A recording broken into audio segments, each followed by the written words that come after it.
Welcome to the Indie KidLit podcast. Join Marti Dumas and Elena Page on their quest to help children's and middle grade authors find the right audience and sell more books.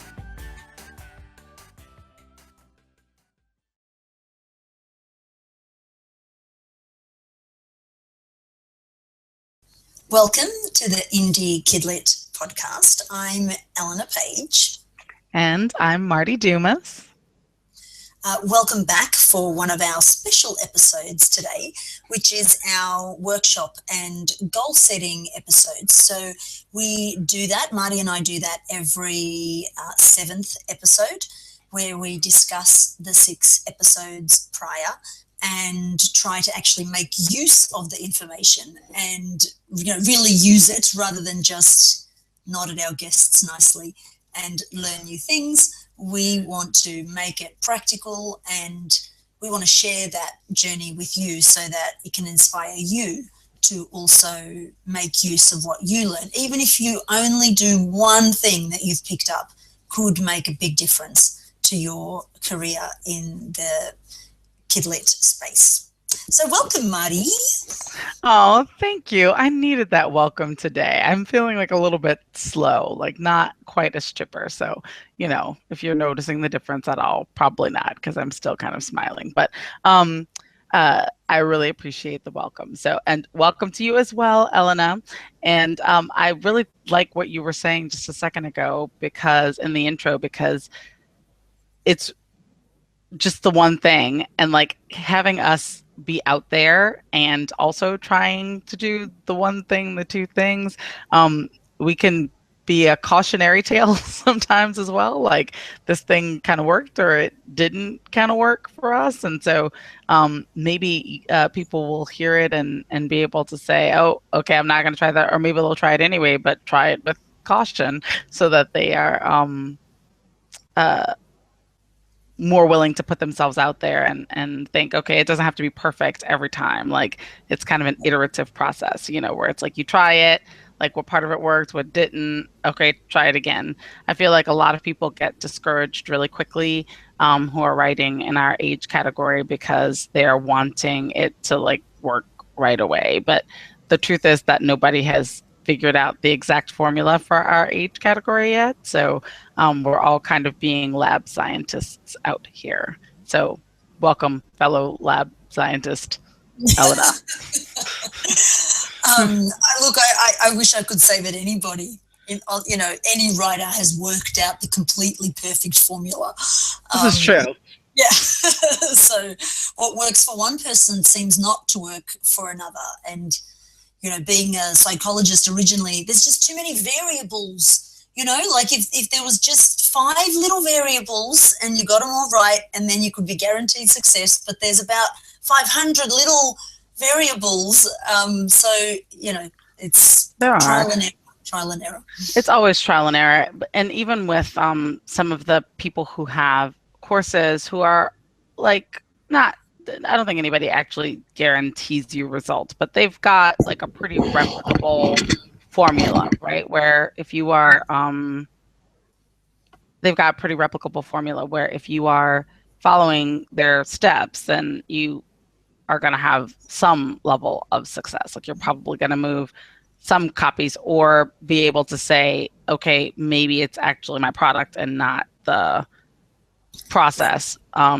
Where you have something to point to. I feel like that's less so for here, but you are absolutely right. I totally agree with you anyway, whether or not we're both right, that there's not like a very specific formula. Like every time I take a course, like I'm not thinking of it like, oh, here is the exact thing that I'm going to do and then I'm going to copy it and then I'm going to be a 6-figure author, and that's kind of I think of it like, here's some information that I can use to try to sort out what's going to work for me.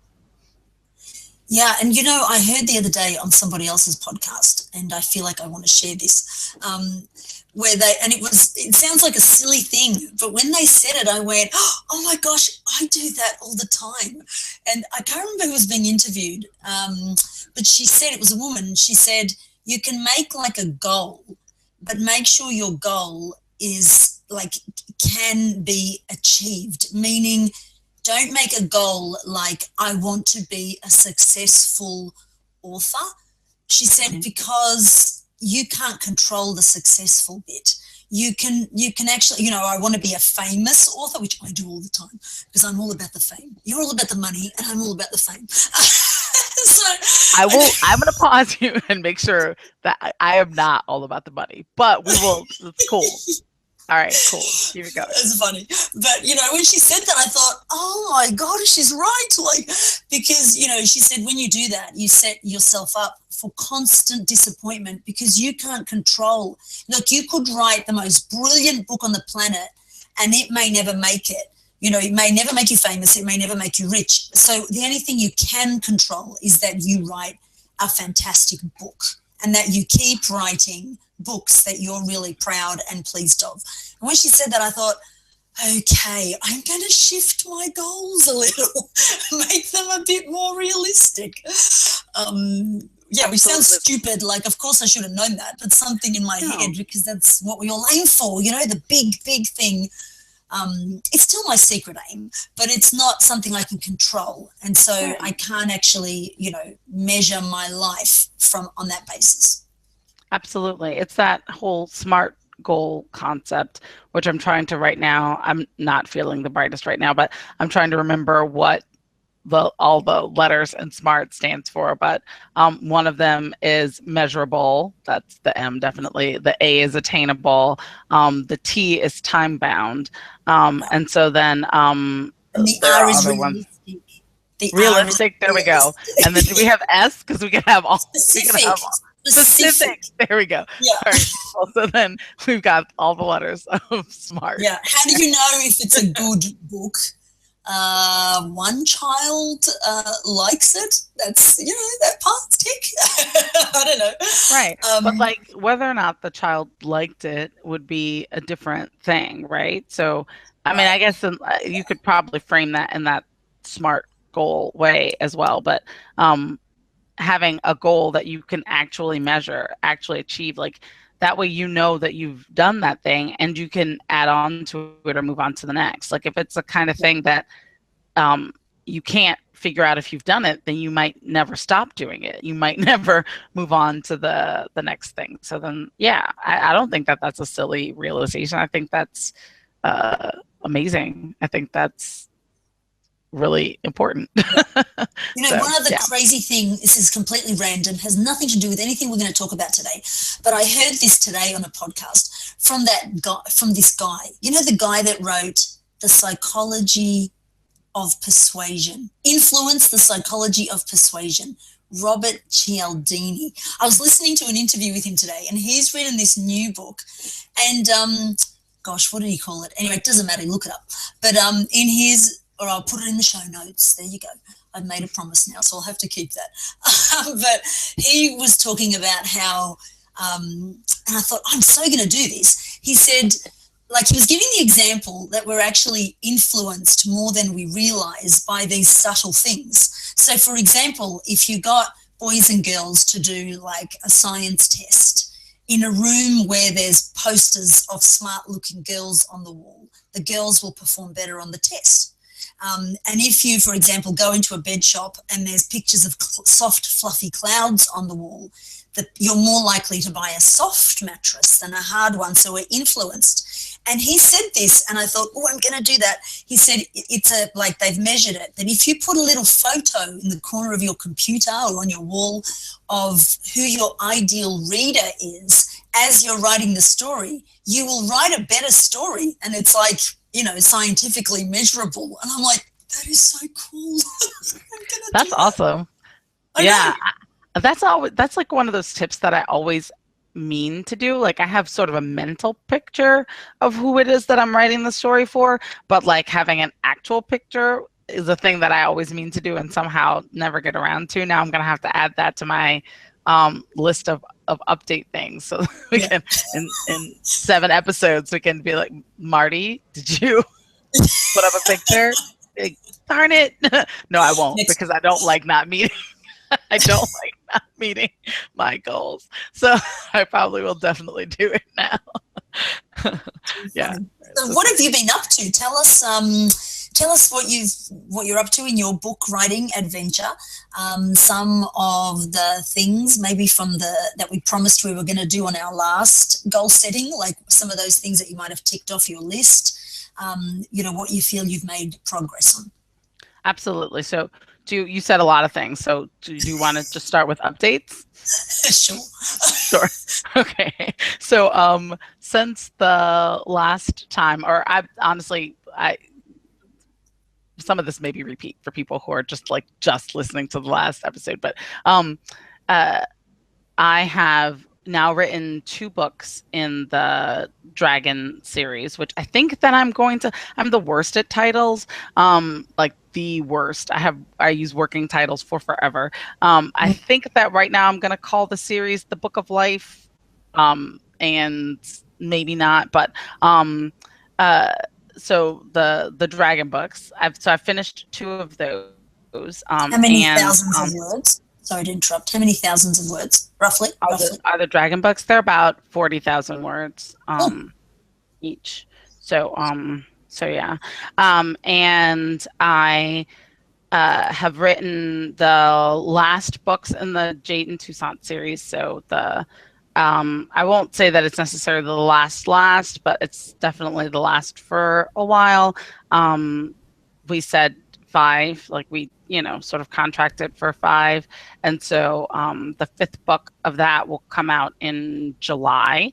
So it's obviously at this point already with the illustrator. I'm saying obviously, but it is at this point already with the illustrator, and we are seeing lots of hilarious images because she is very funny, thank goodness, and can take my notes where I'm like, this is funny, right? I think this is funny. She'll be like, oh, it's definitely funny. Or she'll be like, it'll be even funnier if, and I'm like, yep, make it even funnier.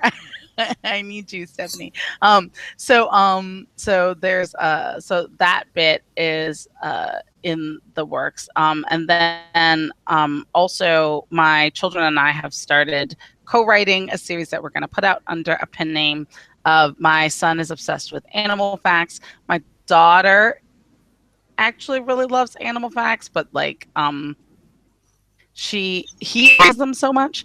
But she doesn't characterize herself that way. So she wouldn't say I'm an animal facts person, but she just knows them all. So we are going to write together, hopefully mostly them. So far it's been mostly them, but then they get bored with things and they need prodding, and then that's me, right? They have 8 of them planned out, that they're gonna do, where it's one animal versus another animal, who would win, in, I don't know, a speed battle or in a hunting battle or whatever. So hopefully that'll be our summer project. They're looking to target them to 6 to 8 year olds, which I think is probably about right for that, and that'll be fun. And then so I wrote a mermaid. This is always with me.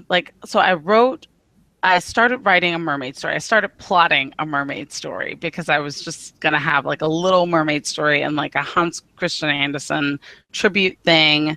And it never works out that way with me because I'm unnecessarily complex. And so the mermaid story turns out to be a trilogy. So I've plotted the trilogy for that, but just the first one of that is written, and actually it'll be out by the time this episode airs in a few days.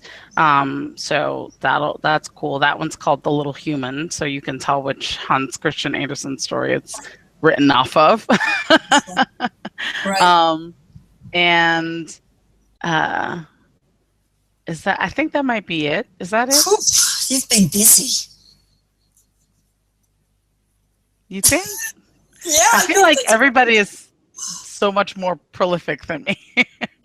Well, you know what they say. I mean, it's fine. I'm going to go at my pace. I can't go any faster than I'm going. So or maybe I can. Maybe I just need some super productivity tips. But I'm enjoying the pace that I'm going at. So I'm not going to go faster than I am right now. You know, like there's the conversation.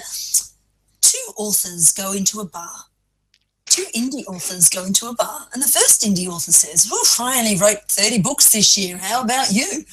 And the second one says, "Really? I only wrote 50." And two traditional authors go into a bar, and the first one said to the second one, "So how's your book going this year?" The second one says, "Really? I thought we were only meant to write one every 3 years." Huh. That's funny. That's funny. My trad pub friends actually trad pub under like several names. So they only have one under each name, but they're still writing like several books a year. But that's funny because that's totally the paradigm, right? Well, it's just that we can get a bit, you know, almost in a rush, you know, like, "Oh, you wrote that many books? Gosh, I'd better pick up my speed." I see that all day long in Facebook groups, you know. Yeah. Eventually, someone I don't like to rush the stories that I've written out. Like they go through a lot of process. So like the first of the Dragon books, well, it's been done for a while now, but it won't be out until the fall, like later in the fall. And then so then which is fun. It gives time for, and this is actually some things that connect with one of our really cool guests, Bobbie Hinman, that we've had in the last set of interviews. I don't actually feel the need to rush the process for the most part with them. And that's a big thing that she really stressed in her interview, is that she really did take the time with every book to absolutely go through the process. So these stories will all have an opportunity to have different sets of beta readers, or rather a set of alpha readers and a set of beta readers. And, before they actually go out, I'm actually, because of that, pretty sure that everyone is going to hate the mermaid book. Why? Pretty sure. So this was my, so it's based on, the first book is like strongly influenced / based on The Little Mermaid, which, at the end of The Little Mermaid, spoiler alert for people who have not read Hans Christian Andersen's The Little Mermaid from like 1880 or whenever he wrote it, is that she sort of turns into sea foam at the end. Like she doesn't like get the guy. Like he actually even backs up from it at the end, where he's like, he probably was totally going to just have her turn into sea foam. Boom, done. Story done. Moral tale complete. But he like sort of makes a light turn at the end, and he's like, "Oh, but this variety of sea foam is really sort of like an angel." And it floats away, and every time a child is good, it shortens her time as floating sea foam, and whenever a child is bad, it lengthens her time, and she weeps. But like legit though, that's the story. So if you haven't read it, it's kind of hardcore. Mine is not even quite that hardcore, but like people are used to the Disney version of The Little Mermaid, where everything, she's like human and she's got a dude, and and this was not based on that version, and there's no like boyfriends or anything like that in the story. But so what's happened so far is that people are like, seriously wait, what? Wait, what? No. That's been like the reaction, which I guess on the one hand is good. It's like maybe they were vested, and then but then on the other hand, I'm like, I can already see the reviews rolling out for this book. People are going to be like, "It was great, but I hate the end." That's what's going to happen. I hate the end. It was so stupid. I can see that. But I'm just going to let it be. A friend of mine who is like also she's an editor. She's one of my editors, and she's like, "It's a good story, so you just need to calm down and just let it be whatever it is." And I'm like, "But I have all these fantasy stories coming behind it, and then people are going to think that they hate my fantasy stories." Well, I need to get over myself. We'll see. All right. So, updates, Elena? What have I been up to? I finally finished my Meditation Adventures for Kids series, which is a big event. I'm sorry, people, but it's a big event in my life. Like, it's because all I ever did was whinge about it. Even though now it's done, I feel quite sort of sad. And what's really funny about it is, I can honestly say this, it was one of those series that I'm like, am I continuing to write this when no one really reads it or buys it?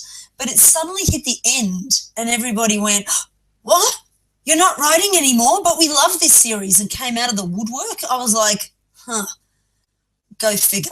And it's just started to pick up. So, it wasn't selling not much, like especially you would have heard me complain that it wasn't selling paperback versions, which I perceived to be because it was, a bit more expensive, full color, 8x10. But that's really starting to change. Look, I can't report thousands, but, having gone from a few copies, 10 or something, maybe 15 copies a month, to now, like this month, I'm at 50, I wrote it down somewhere, 56, which is, for me, that's like, oh, did I just sell 56 books? That's huge. And that's exponential growth. Like, that's, yeah.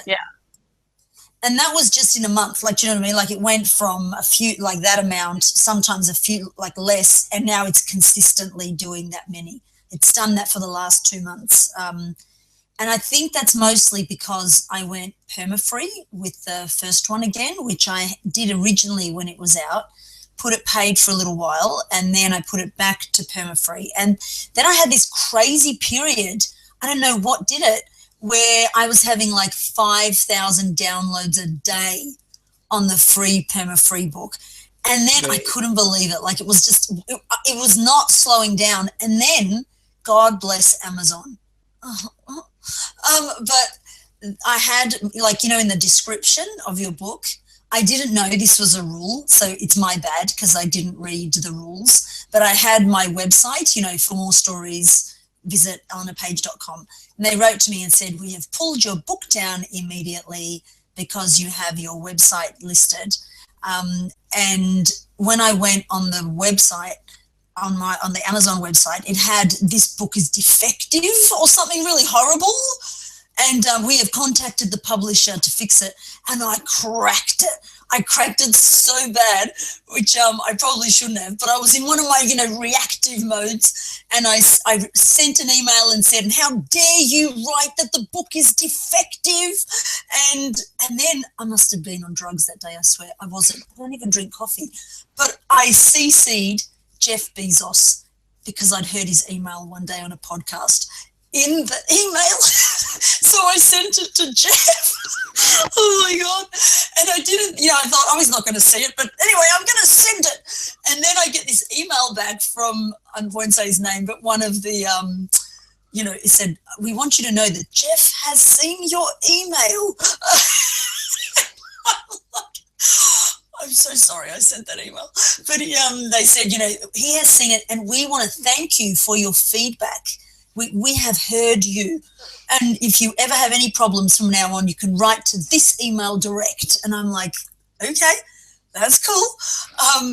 And they put it back up. But what happened was it completely killed the crazy downloads. Whatever the special fancy magic was that was happening with that download. Yeah. Oh, man. But your print sales are still about the same, though? Like, your print sales haven't suffered? They're slow, like they're more consistent, whereas it was initially, it was like, whoa, we're doing like 10 a day here, like, which is from the 5,000 downloads. It's holding, but the downloads have gone back down to about 30 books a day now, which is, we're talking from 5,000 a day. Couldn't believe it. I don't know what did that. Whether it was a bot, but it was going for a few weeks. So I didn't, I thought, okay, it can't just be a fluke. But I know it's possible. I've just got to work out how it happened the first time so that I can get it to happen again. But I don't know what did it. Other than a free Booksy feature, I think that's really all that I did. So So yeah, so that's done. That series is done, and now it's kind of like, you know, you think, wow, what do you write after your very first series? I mean, you know, again, going back to Bobbie, you know, she's made her whole life the one series, and it, you know, it has made me sort of stop and go, okay, am I meant to take now this series and, you know, hit the road with it, you know, like she did, you know, print copies, start scouting around, like getting some school gigs and, you know, really selling this series? Or am I meant to like start something different or do both? And can I do both? And where do I fit it all in? So that's sort of, don't know the answer to that. I haven't quite decided.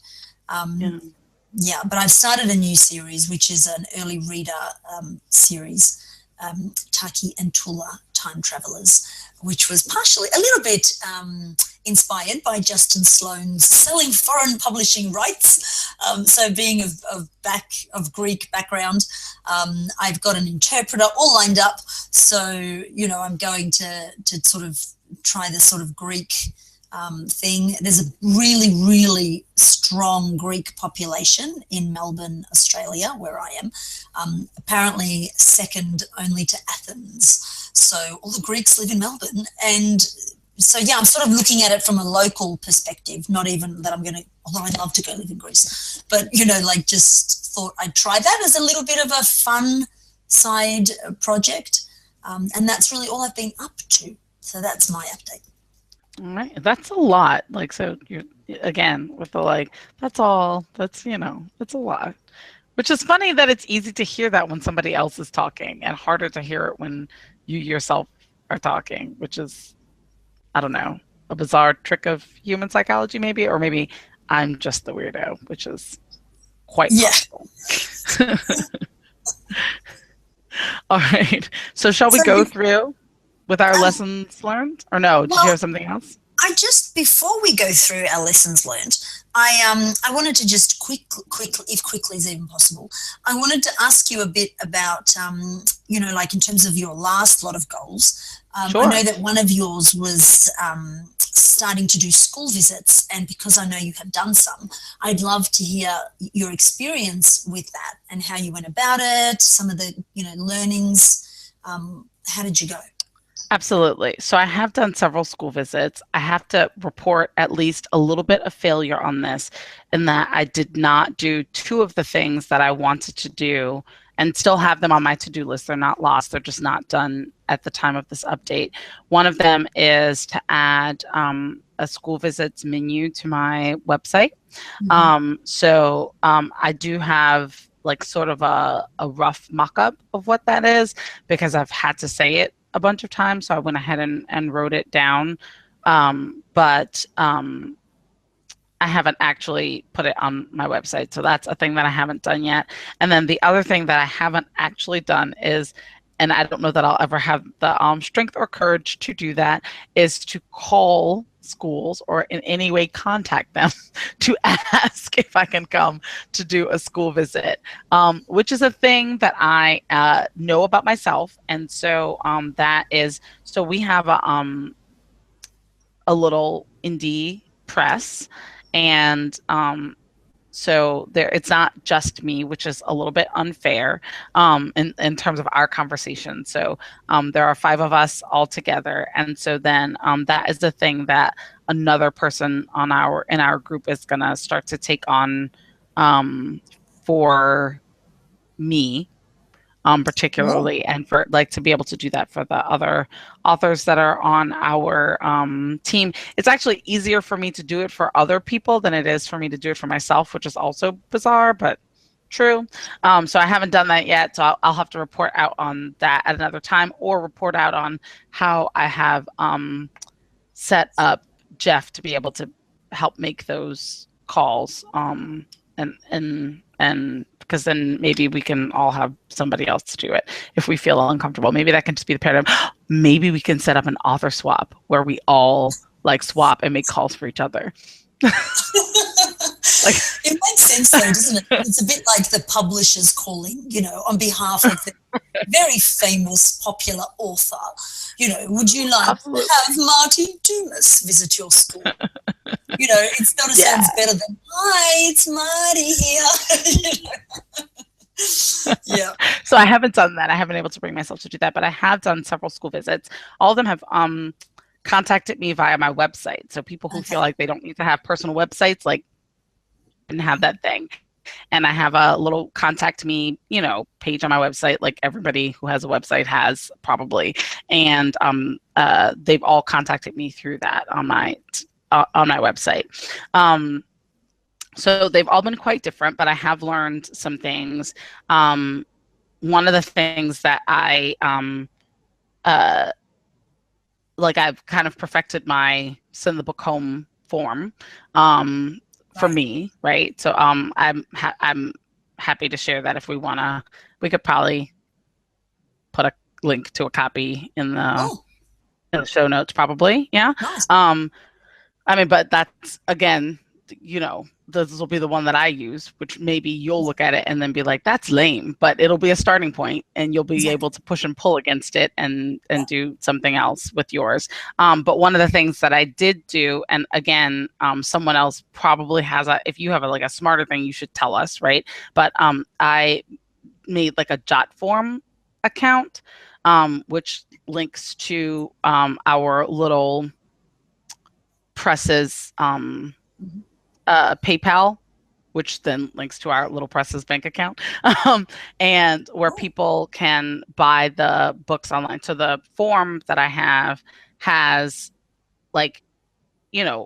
send this part back to school, right, with your money, or click this link and buy the books online with your credit card.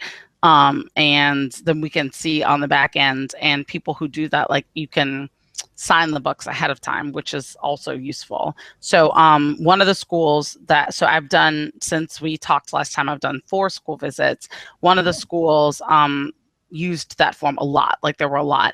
All the rest of them had 2 of them had literally one child from one family from each school, and then the other one didn't. No one used it at all. But that school also only bought a few in-person books too. I think it varies widely. So in terms of sales at the school visits, it was I'm going to say now to just have books on hand in general, and have extras in your car.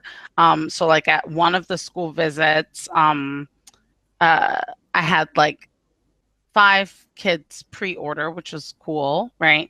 And not really any more sales on the day, but also it was kind of a lower income school, which was cool. And we were really excited. We had a lot of fun, and the visit itself was just a ton of fun. And so then that was good. But at another school, which if I had prejudged, being oh, this is kind of a lower income school, I don't need to bring a lot of books, I ended up selling 98 copies of the book on the day, even though there were only 7 or 8 kids who had pre-ordered. So then I thought it would end up being about the same, but I sold out of the books, right? So, and then I had another school event. I thought I had enough books for the 2 school events. I was and then probably even extras for I don't know, randomly, because I'm a terrible author in that I never have copies of the book in my house. I was and then I'll just have some extras, and that was false.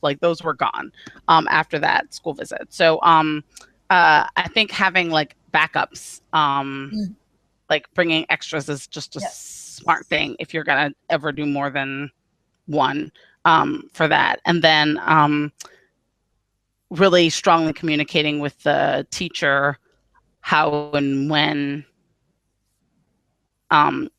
forms back and how you're going to get them. I've encouraged the teachers to put a lot of copy machines have a little scanner thing where you can scan to email.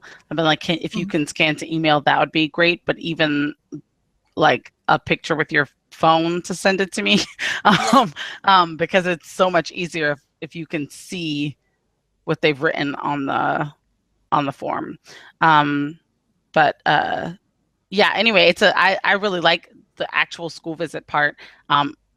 I am not still looking forward to like making contact with schools. So how far in advance did you send the form out?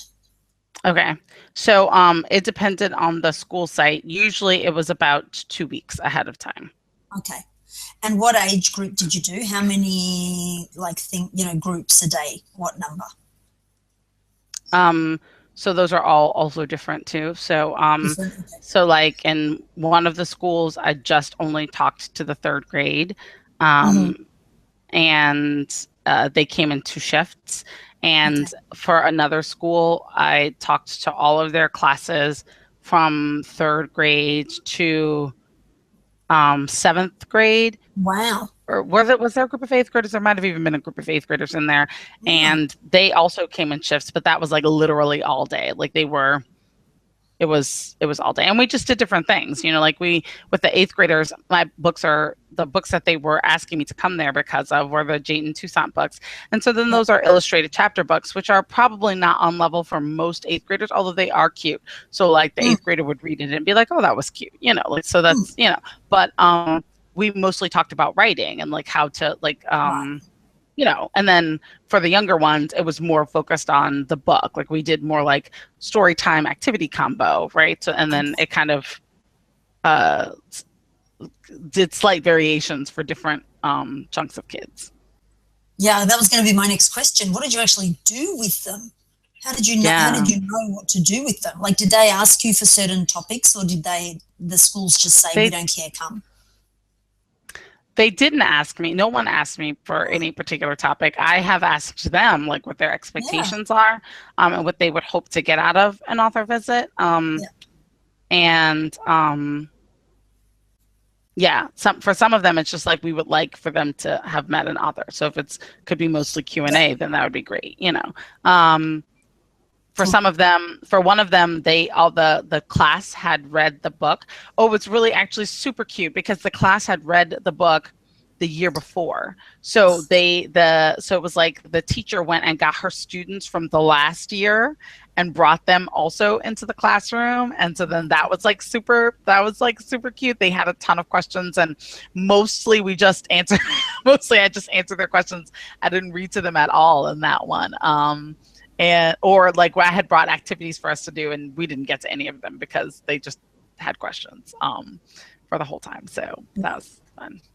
And my last question, sorry, Marti, it's become interviewing Marti Day.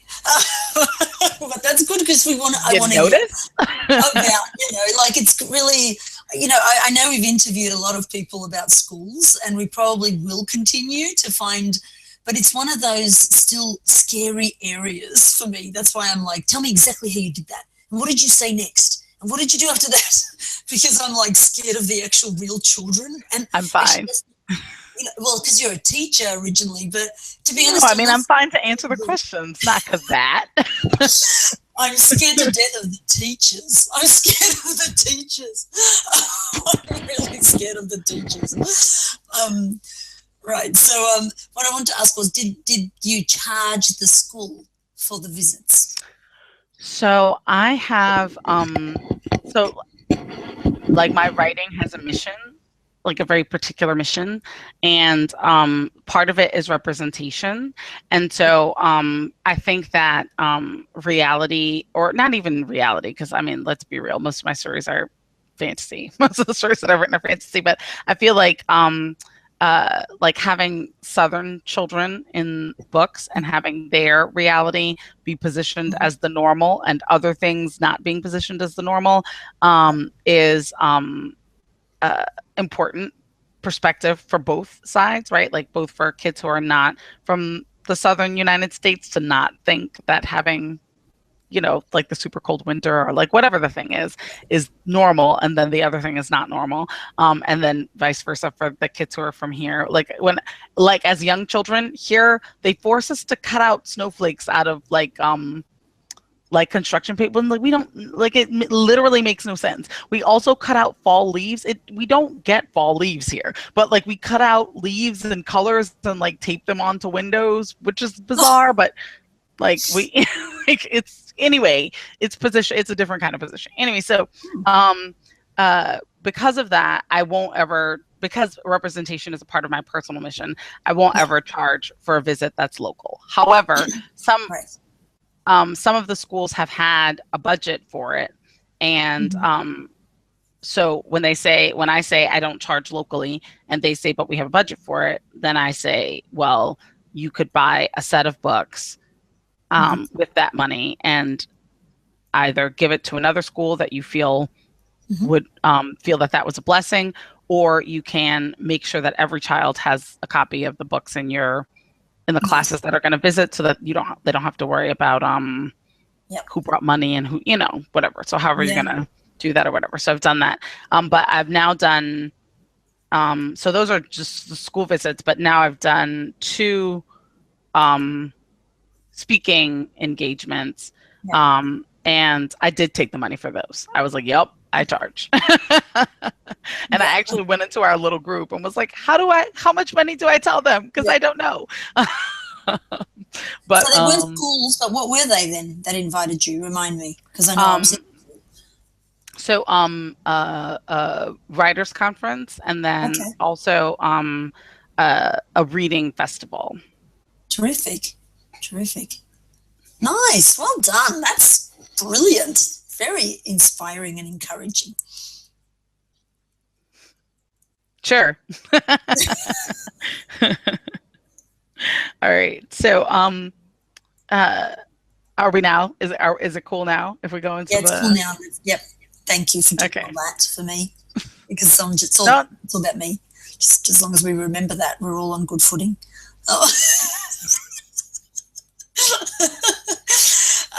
Okay, so let's jump into what we learned from the last 6 episodes and some of the goals we want to set for the next time period between now and the next 6 episodes.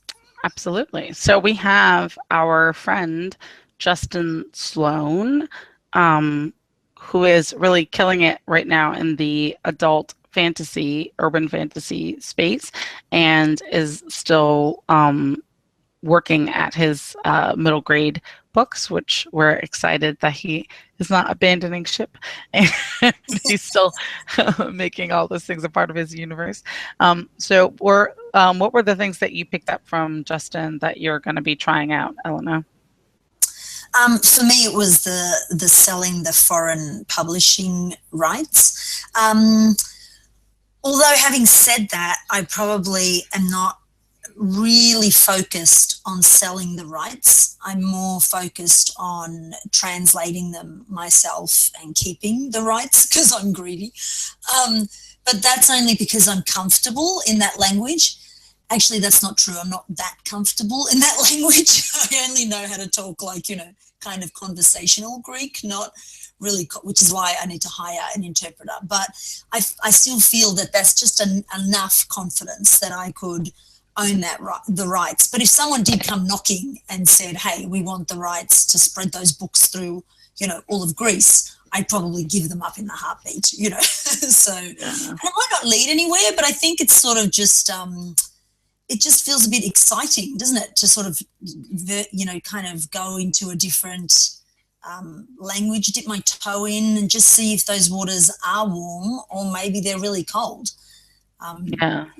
Some projects come and take you rather than you coming to take them. That's one I wouldn't have expected, but it kind of knocked on my door and said, you have to work on us. That's probably what I got from Justin. How about you? Yeah, so I think that I have that on my list, doing translations on my list, but it's probably if I've got I have an actual list, but it's like on like a sub list, like after I've gotten this, I think that I'm gonna sort of wait until I have some completed series and some knowing how the series are doing over time to know for sure where to invest, because it is kind of investment. Either you're investing by giving up 50% of the royalties, or however that split usually goes when you're splitting with a translator, or to actually be able to get the value from a foreign rights sale. Because if somebody came to me right now and asked me for hopefully what they would offer to pay for the Jade and Toussaint books now will pale to what they would offer to pay for the Jade and Toussaint books in a few years. So yeah. So I have that on my list, and I'm like, okay, this is a thing, which honestly I had not had it on my list before. Somebody had said it to me like very early on. They're like, you should translate these into Spanish. I'm like, I should, but I'm not going to. So like, cool. Yeah. But now I'm like, okay, no, I will, but not at this second. So that's a step forward in that for me. But I think the bigger takeaway for me from Justin Sloan was like co-authoring. Justin does a lot of co-authoring, and that's really helped to propel his career, both in terms of visibility, but also I think in terms of like creativity. Like collaboration, I think, is a really smart way of brain stretching for people like me who are used to being all the way in control of particularly stories, but anything that's going on in my own head. So I have started working to collaborate with another author. We're going to do, I think right now we're calling it 13 Minutes to Midnight. It's going to be a collection of 13 scary stories for, that sort of have a tie-in in the end. So like the 13th book will tie them all together, but the first 12 would be independent, essentially. So then that's been an interesting process so far and very cool. We've just only been essentially doing like story Bible, like kind of beating out the world, like not beating out the world, like sort of figuring out the parameters of the world and like what the antagonist is like, and what the antagonist wants and how all that's going to kind of play out, and like rules and whatnots. And then we're going to meet soon. We actually have a date, but we're going to meet soon to actually beat out the first story, to know how that's going to go. But then we'll probably alternate writing them. So then that'll be a little bit different from the process that Justin outlined, essentially, where I think he said that they talked about the story together, and then he wrote, and then he came back, and then they edited the story together. And then we will maybe do something similar. We're going to test it out two ways. We're going to test it out with we're definitely going to beat out this first story together, but then we will have one of us write that story and edit. So then that'll be the same process that Justin did. And then we're going to try for a set of them only communicating about the beats, but having each of us, like, we're going to alternate writing the stories. So, we'll see, so we'll see which of those processes works better for us, or if we maybe come up with a better one that works for us in that process. All right. That's exciting. Sounds like an amazing project. And like you said, to really stretch you creatively. It'll be amazing to hear you report back on how you experienced that. Yeah, it's great. Yeah, I will. And when I have permission from my co-writer, I'll even say her. See, you got a gender. I'll even say her name. All right. So then we talked to Kevin Tumlinson about selling on multiple platforms with Draft to Digital. Yep. Well, for me, it was funny actually, because we recorded that quite a while ago. We're sort of almost caught up to ourselves now, so hopefully we stay on track with delivering on time. But we'd kind of done a whole lot of interviews, so it feels like a long time ago. But for me, it was funny. So we talked to Kevin, and I was like, that's it.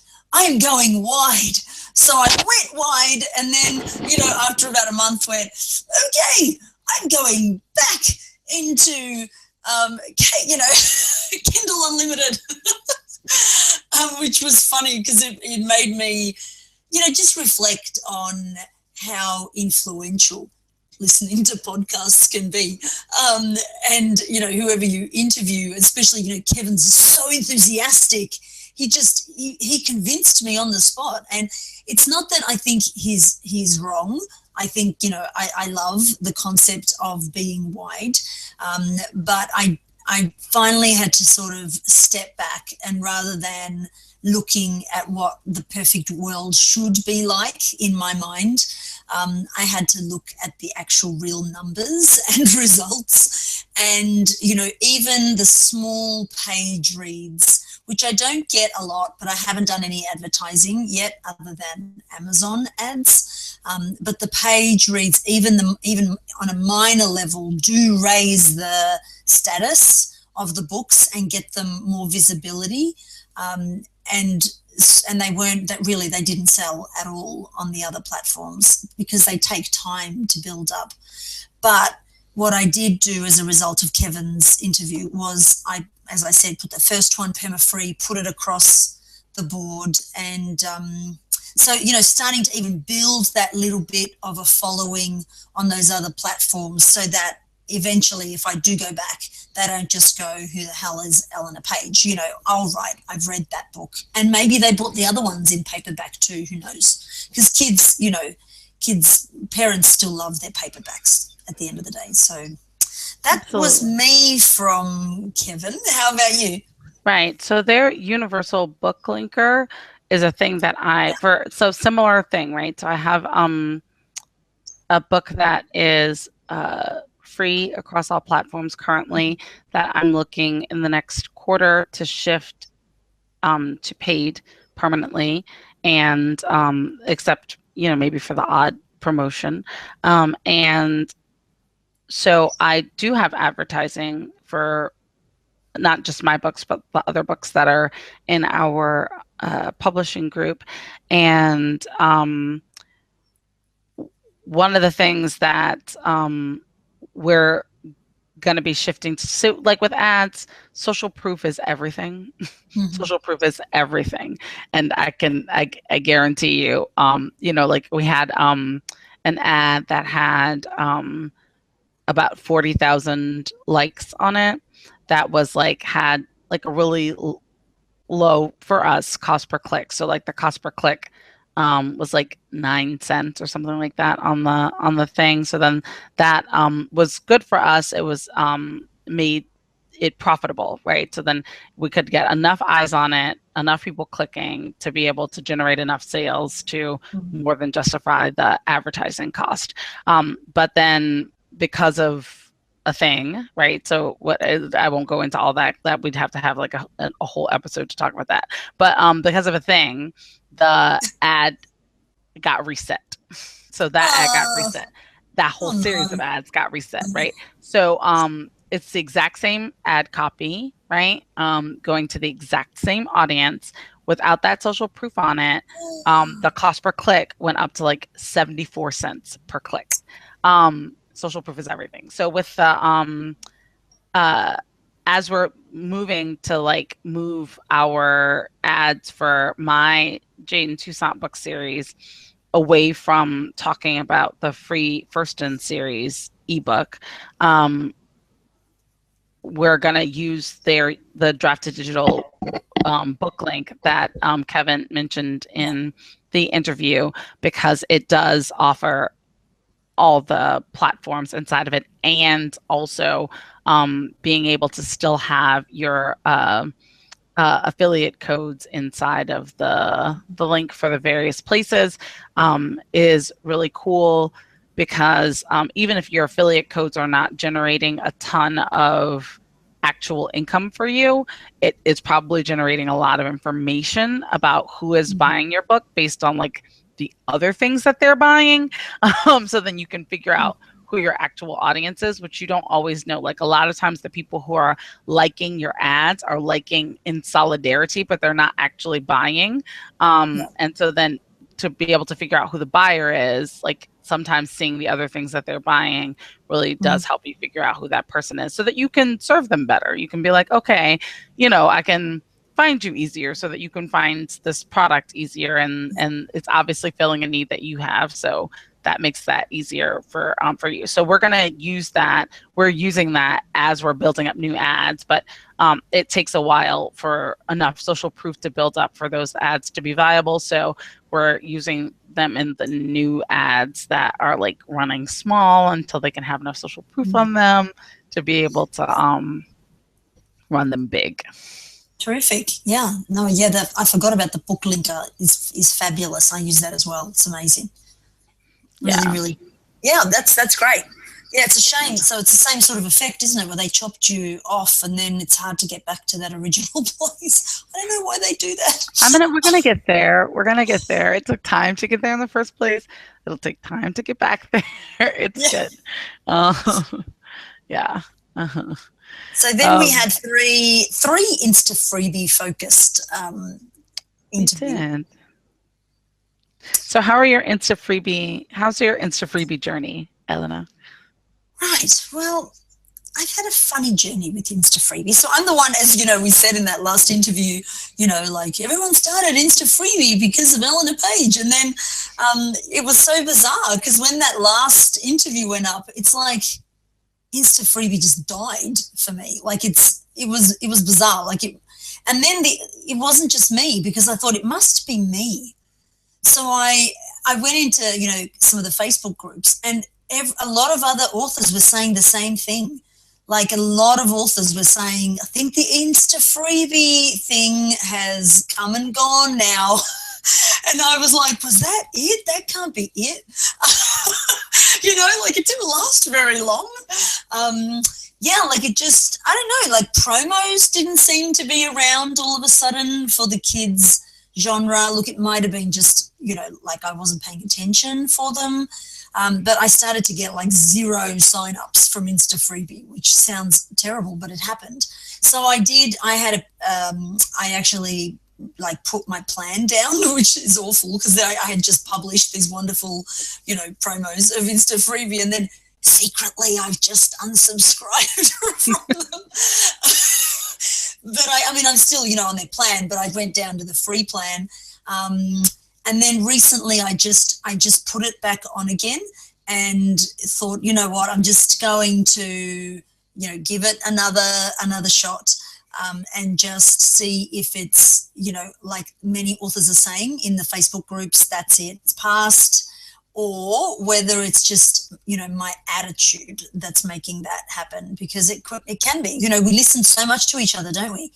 It's like Chinese whispers in those freaking Facebook groups, honestly, in some of them. It's intense because, enough people say it and you start going, oh, no, I didn't realize. Oh, it must be over.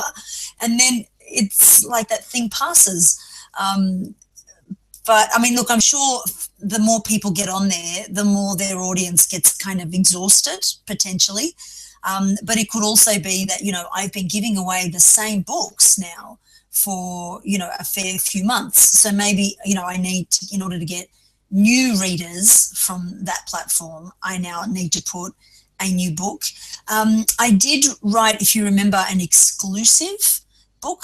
So I did an exclusive book that I put up on Instafreebie, and look, it did, I can't say it did terribly, but it definitely didn't do as well as I thought it would do, which was interesting. So, I did not have the effect that the exclusive book drew more people.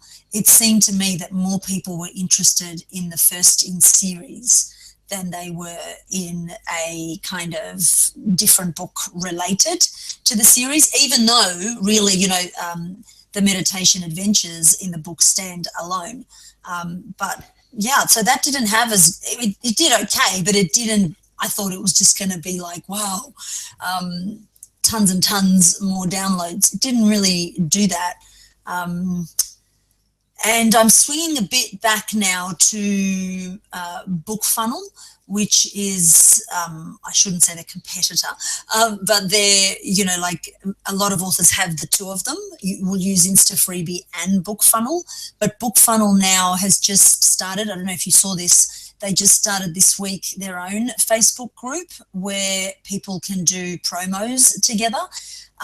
It feels a bit fresh and new, like in the sense that we're not targeting a group of readers who are already there necessarily, but I don't know, it feels kind of good. It feels good to me, like it's got a bit of a newness to it. And I think for me personally, if BookFunnel did a fantastic job of those author promos, I would probably stick with them rather than have to pay for both services. They're also more affordable than Instafreebie. I know Instafreebie is good, compared to, Facebook ads. $20 a month is very affordable, but BookFunnel is still more affordable, and it's definitely a better deliverer of the book.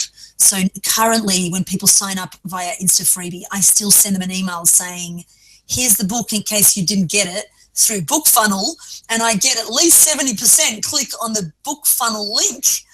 That's huge. That's a lot of click. It's actually a lot of clicks. So it's BookFunnel delivers it better, in my opinion. I'm sorry for being controversial on the show, but that's the power of authors. We just speak our minds.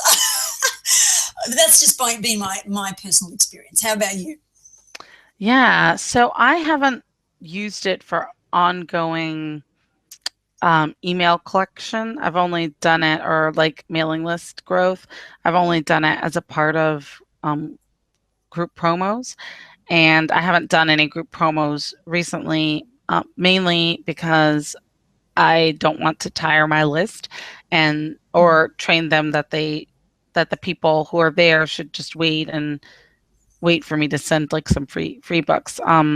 Which obviously I do send free books sometimes. I just don't want it to be like all the time, like every time. So, so I've kind of paused on that, but I have been starting to be in conversation with the people who have signed up with, particularly the first of the mermaid books, The Little Human, that the people who signed up to get that book through Instafreebie, and then one of my other fantasy books.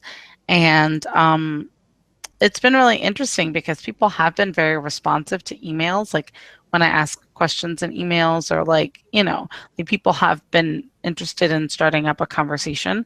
I'm not sure yet whether that means that they're going to end up being my readers, or if they're just like nice people, because lots of them have like super sweetly replied, that they haven't had a chance to take a look at the book yet. Yeah, which is great. Like I like people, I don't mind. I like having those conversations. It's not even just that I don't mind it. But in terms of like building toward, I'm still not sure if it's actually finding my audience, or if it's finding cool friends, which sometimes can be the same, although I'm like way less comfortable to like sell things to my friends. My friends will tell you that they're like, oh, we're going to buy you. And I'm like, don't buy my book. Don't buy my book. I'll give it to you. I'll find a copy and give it to you. You should not pay me money for it. Which is wrong, but it is a true thing that happens. So that might end up happening if I just end up becoming friends with all the people on the Instafreebie who came from. Do you think they buy? So far I don't know that they actually, and again, a lot of the feedback from different people in groups is they don't appear to be book buyers. And that, starting to worry people, because, at the end of the day, we spend money to put people on our list, and a lot of time, we could be writing our next book, and money to keep pay for our subscribers. And then we release a new book, and we'd think, at least a certain percentage of them go, wow, my, favorite author that I'm subscribed to has a new book, but they don't appear, certainly not to buy ebooks. it's the paperback sales go up, and I wonder if it's them buying them. A few of them have said that it is them, but I don't know that they don't jump to buy stuff. That's what it seems like. Yeah. So I don't actually know the answer to that yet. I've only got like really rough anecdotal evidence. I will actually, after the launch of the Little Human, I'll be able to say that a little bit. I'll be able to say it, whether or not it happens. But I did ask if people were interested in joining a launch team in an email too, and I had about 15% of the people who are on the list said that they were interested in being in it. We'll see if they actually end up leaving and stuff, because having it in your heart to be supportive in that way, or it doesn't actually mean that you end up having the actual time to do it. So I've been in that position a lot, so I'm not upset with it. We're dog sitting. You can totally hear the dog has been farting in the background. He's got his bed rolling around on the floor back there, getting himself extra comfortable. This is my first foray into having a dog for several days, so he's an interesting phenomenon and is incredibly distracting to me in the background. But back to the actual thing that we were talking about. I'm not.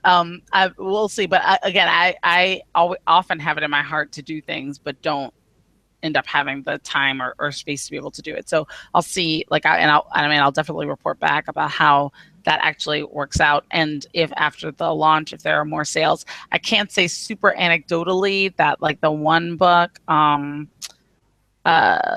Snow Dragon, which actually is a side story from the dragon stories that are not being released yet, which is funny. But it was for this promo, I was here's the winter themed thing, right? Where we were doing a winter themed promo, and so I was okay, so then this can be for that.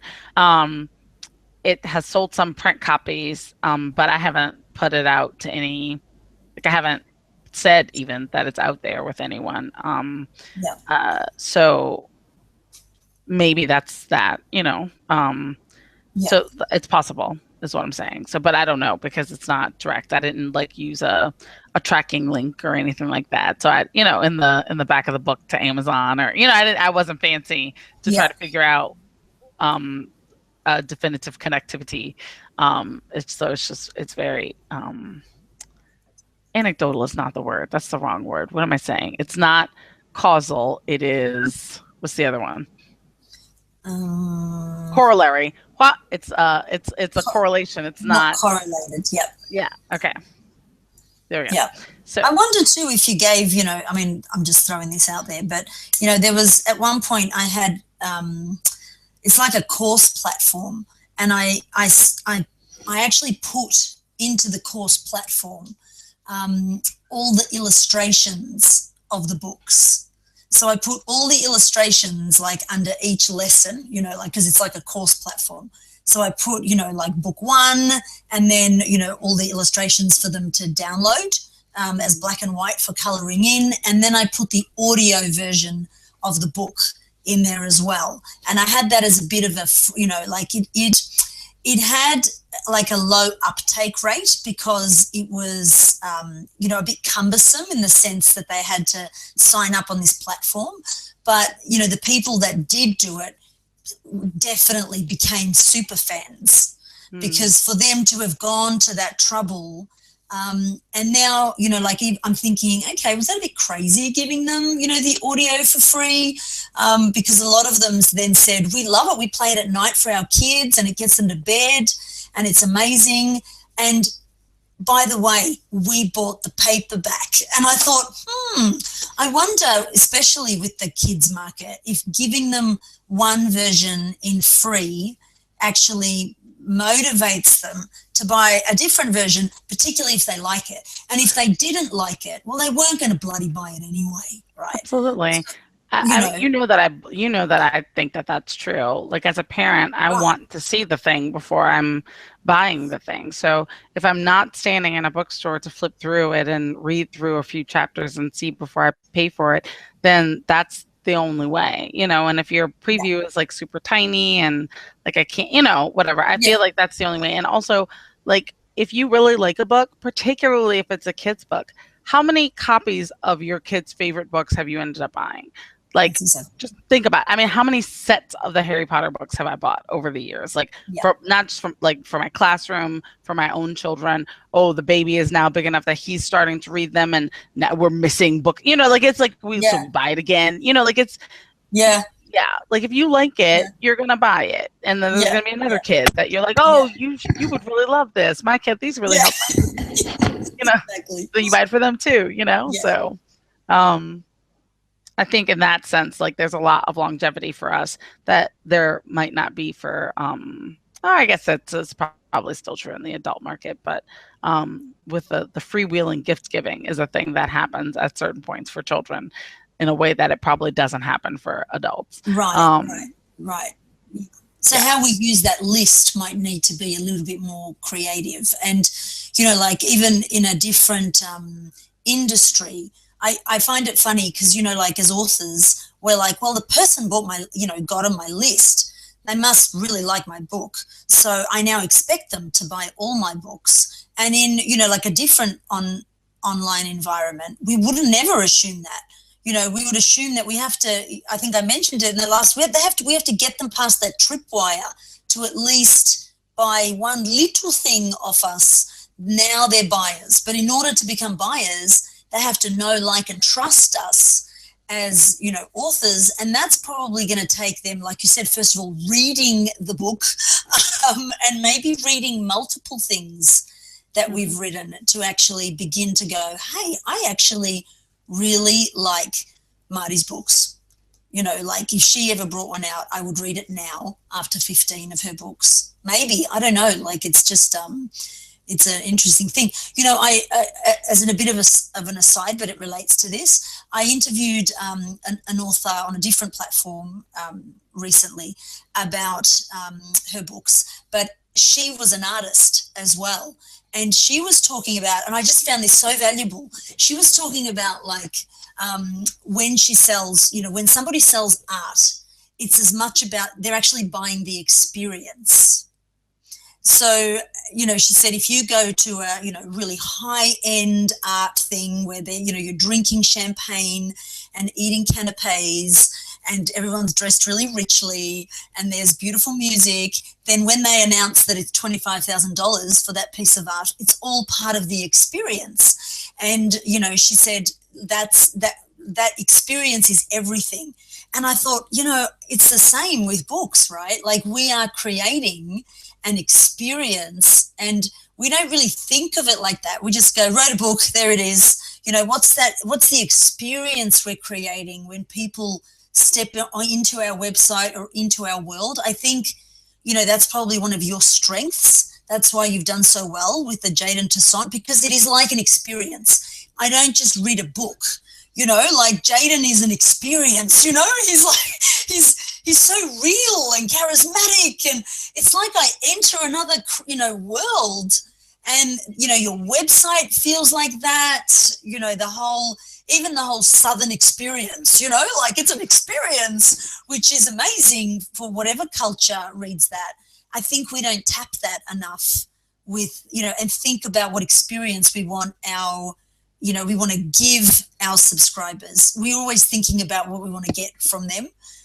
Anyways, I'm having a rant. I've been ranting a lot. No, I think this is, first of all, I find it amazing. Like when I will accept that you have said that that there are some things that there is probably by accident, which is not good. We have to pull it apart, like what the things are, because I probably couldn't replicate it because I don't know what they are. But for me, that's like very helpful to like sit back and think, like, what is it that, like when Elena's saying that there's an experience there, like what is it? Because it would probably be different. Again, I have a whole slew of fantasy stories. Like I love fantasy stories. I love reading them and I love writing them.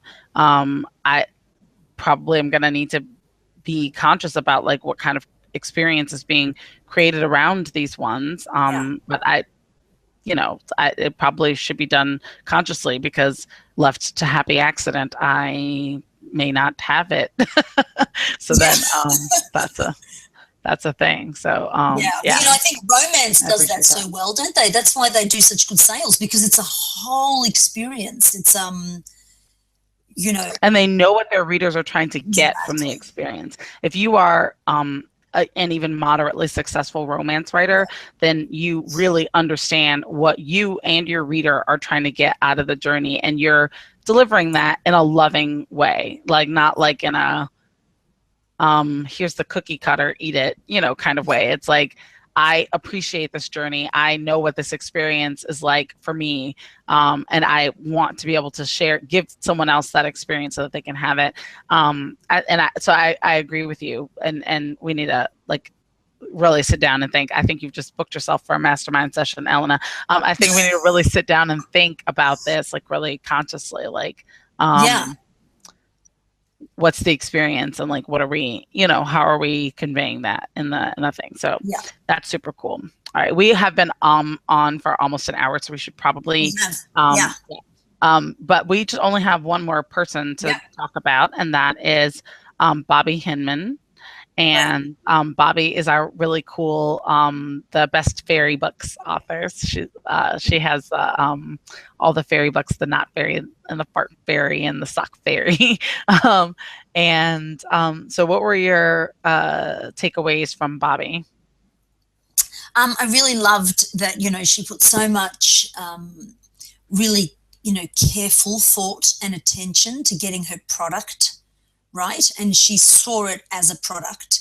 It's so easy for me as a writer to be like, there you go, I wrote my story, hope someone likes it, and throw it out. But she really went, it's a product. Like a car manufacturer wouldn't just go, bad luck, we've developed it, sorry if you don't like it. They get people to test it and give feedback, and yet with writing, we're, I think, a bit protective to do that, because it's such a personal thing. It's almost like we can take it as personal criticism if someone doesn't like the story or the way that we've written it. I think it's something to get over for me. I don't have it that much, I must admit. I'm pretty good with going, oh, really? Does it suck? Okay, well, what should I do?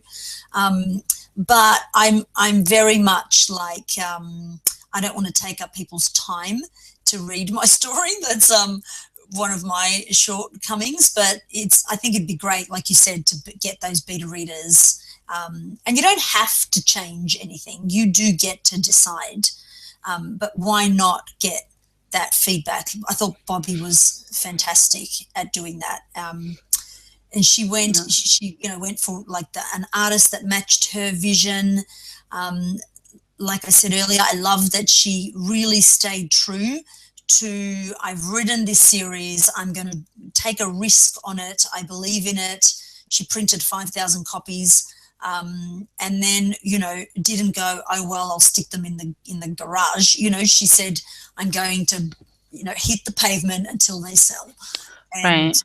Yeah, so, like that's... So, one thing that I sort of disagreed with that Bobbie said is that she took a risk on the books. I don't think that she did. I think that she did a lot of pre-work. She did a lot of reading with kids, a lot of she knew she had a good book. It's not really a risk at that point. Do you know what I mean? It's like, it's a question of how long is it going to take me to recoup my investment and make a profit on this, because she put in the pre-work. I will say that a lot of people who are writers or who are aspiring writers are talking with them, there, particularly with children's books, there is, and I'm just going to say it because I'm usually pretty good at couching, but I told you I'm not at my sharpest today, so just have it as it is. That people have this idea that because it's children's books that it's easy, that you can just whip it out. But I will tell you that writing a good picture book is one of the hardest things that you will ever do. If you have a really good picture book, this is really, it's poetry, but even it's poetry, definitely, but poetry that has to connect with people who are not fully connected with their language yet, their own primary language yet. That's a lot. That's like a really big ask. And it also needs to connect with parents really strongly too. I can recite Goodnight Moon. The reason that I can recite Goodnight Moon is because I have been willing to read it hundreds of times to my children. There are so many books that I have hidden because they're terrible. Like, I don't want to have to read this book again. Like, this is terrible stuff. But for me, that's like a person being like, oh, it's kids' books. I can just kind of slap it together. But if you are taking the time to do all the things that Bobbie has done and actually being willing to take the feedback, like actually saying, okay, that wasn't good, that wasn't funny, that wasn't whatever the thing is, then it's not a risk. Like, then, yeah, if you are a person who is willing to hit the road as Bobbie did to be able to do all those in-person events, then you're probably going to be able to move all those books if you've made sure that they were actually good before you printed them. So I think that's super cool. A thing that I know that I do not currently have inside my constitution is Bobbie's schedule for her initial schedule for in-person events. That's all for me. That would be a ton of in-person events, but there are things that she said that I do take away. Again, this ties back up. We're tying things up to what you were saying about creating an atmosphere, right? So she was saying that in her table presentation that she really tries to create the fairy atmosphere, which she's saying it's easy for her because her books are fairy books, but honestly, it's probably easy for her because she knows the core of her books, and that fairy is the core of her books. So if we're figuring out if we know what the core of our books are, then we can create a table environment that also helps to bring that to the forefront and draw the right people to our tables when we are awkwardly stuck at them at events that we didn't say no to. Yeah. I mean, I still feel a bit nervous, though, I must admit, about, with 7 books in a series, I'm a little nervous with printing a bunch of each of the 7, because my worry is, what if everyone just buys the first and the last, or, the third and not the others, and then I'm stuck with all this stock. So, that's for me now the downside of having a lot of books in a series, even though series has been really good. And I think having 7 books is definitely making the first one take off, because people go, wow, there's 7 in this series, it must be pretty good. And they're starting now to slowly trickle through. I'd still be nervous about printing a whole bunch up, and I don't know if that's just me being cautious. It isn't really to do with wondering if the book's good. It's more, how it comes across to the buyer and whether they would really just buy the first one. Yeah. So I think that that's hard to actually predict in terms of having rolling stock. We should probably try to get Donovan Shearer on our show at one point, because he really has to have a system to manage that, because I think he pretty much only sells at live events. And so, but like, until you've done it a few times, you wouldn't know which ones people gravitate toward, So, if you bought 100 of each of them, right?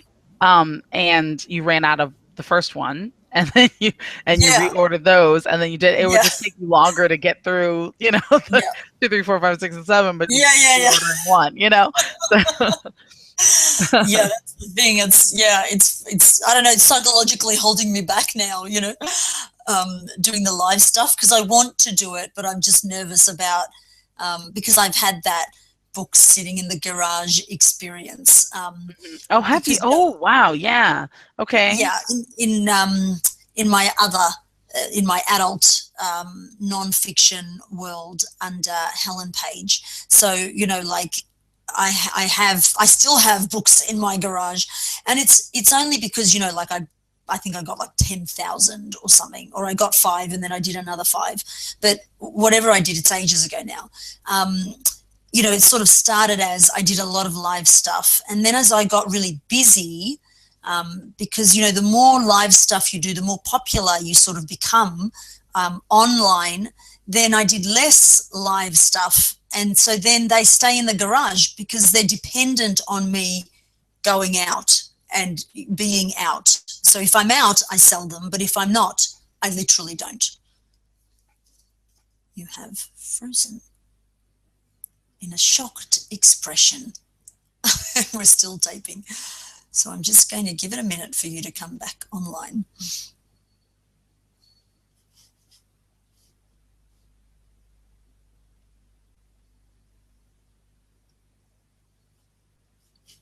Nope. Oh. Just wait another moment.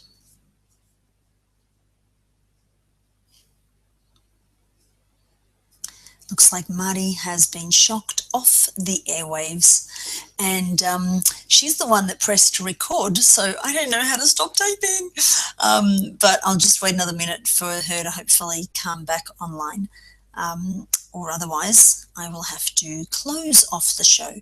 We've probably been chatting long enough already anyhow. But I will say now, while I'm waiting for her, that if you want to see the show notes, as always, it's at www.indiekidlitpodcast, and we'll have some of the links that we spoke about in this show. Thank you, as always, for listening. And next fortnight, which is the next show, we'll be back to an interview again.